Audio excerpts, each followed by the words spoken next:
Children assume adults know everything. So it's important to give them an opportunity in a non-judgmental way to tell you why they're having this hesitancy about meeting new friends.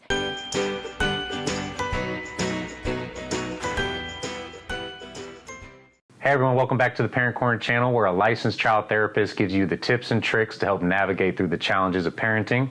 My name is Garrett Brown. This is my mom, Teresa Brown, who is the owner and director of the Attachment and Trauma Center in Houston, Texas, and works with children every single day. One question that we hear a lot about is, how can I help my child make friends, or how can I help them keep friends?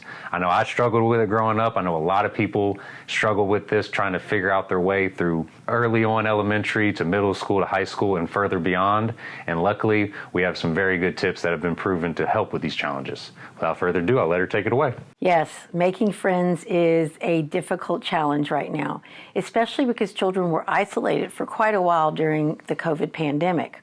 That kind of caused them to not have as many opportunities to practice making friends and keeping friends. The one thing I want parents to remember is that if your child is struggling or seems to have some hesitancy about going and meeting new friends, is we have to meet them where they are. We cannot tell them how to feel, and we need to recognize that they had a whole year of not practicing this. So we need to help them to have some chances to practice and to set them up to be successful in the early times that we are working with them, to help them build their confidence in meeting new friends. One of the biggest things we want to help them to learn is to be friendly and smile, because that's going to encourage other children to want to come and play with them also. Another thing that we can do with them is have some role plays. Take some time with some puppets or stuffed animals in your house and help your child practice going up and meeting a new child. It could be at a park, it could be anywhere. Let them have an opportunity to walk up and say their name and maybe say, what's your favorite food, or what do you like to play? If you ask another child some questions and you talk about your favorite things, before you know it, they're going to find something that they probably have in common. And then they'll have even more things to talk about. But it's really, really important that you practice this with your child, help them to feel confident doing it. Sometimes you can even be silly and engaging with them when you are practicing this. Don't be so serious, and let them have a chance to just be playful about it so it doesn't add to their stress level. You can help them to remember that when they go up and meet another child, they could use a lot of different strategies. Maybe they could say, would you like to play this game or that game? Maybe you sit down and make a short list of some games that your child likes to play, or that most kids their age like to play. You probably want to focus on cooperative games, not games that are going to be as competitive, and have them have at least two choices. So if the child doesn't like one of the choices, they could possibly choose the other choice. I've heard lots of kids talk about that they like to go up and meet new friends by telling jokes.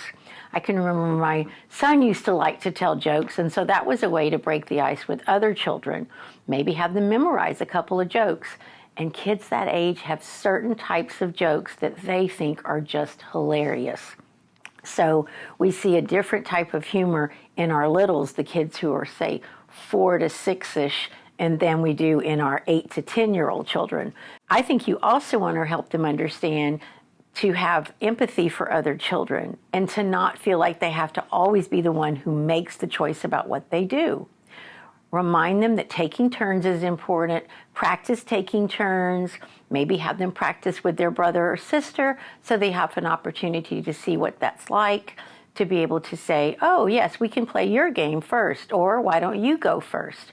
And to understand that if they do happen to do something, they need to be able to apologize to the other child in a way that the other child knows they really mean it. I would also be really careful about labeling your child if they're not wanting to go and meet new friends. Please don't use words like shy, or you don't really like to meet new people, or they don't talk very much. When you do those things in front of your child, you're making them believe that this is something that is about them, first of all, that may not look like it's a positive thing, because maybe your face looked like you were worried about them. But it also is a label that they may have a very hard time getting rid of. That may become part of their core of who they believe they are. Oh, I'm always shy, or I have a hard time making friends. That's not true. Children have been through an unprecedented time, and the fact that we would put a label on them just because they haven't had as much practice is not a good idea. So we want to be very careful about that part. Sometimes you might want to talk to the child about what they think will happen, why they are worried about going and meeting new friends. They may have had an experience that you know nothing about. They may have seen a friend on the playground or have watched another child have other children reject them or maybe even say some hurtful things to them.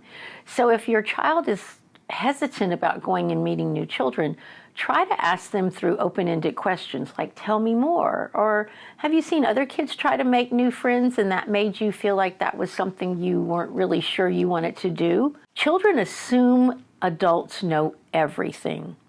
So it's important to give them an opportunity in a non-judgmental way to tell you why they're having this hesitancy about meeting new friends. It may be something super simple, but it also could be something that you are totally not aware of. I learn a lot by asking questions of the kids I work with every day. Tell me more about that, or why don't you draw a picture about that? So I can then understand what their real experience was, so I can help them with what they really are concerned about instead of what I think they're concerned about, which may be something that's totally different and not at all correct. Teaching your child how to have confidence in meeting new people is an important skill to have in life. So by starting early, role-playing with them, talking about it's okay to have feelings where they're maybe a little bit concerned about meeting new people, and talking about it is important. All of this helps them feel that they can talk to you about problems they have and learning new ways of doing things. Children need us to help guide them as they're learning new skills and practicing things. We don't ever want to shut that down and make them think that they can't come to us. So as you can see, this is something that a lot of kids, a lot of people struggle with in general. These are all really good tips. We have a ton of other tips and a lot of other videos as well that will be able to help your child or teenager move forward with some of these different problems like that. So please subscribe to the Parent Corner channel. Look for more videos coming up. Without further ado, my name is Garrett Brown. This is Teresa Brown. See you next time.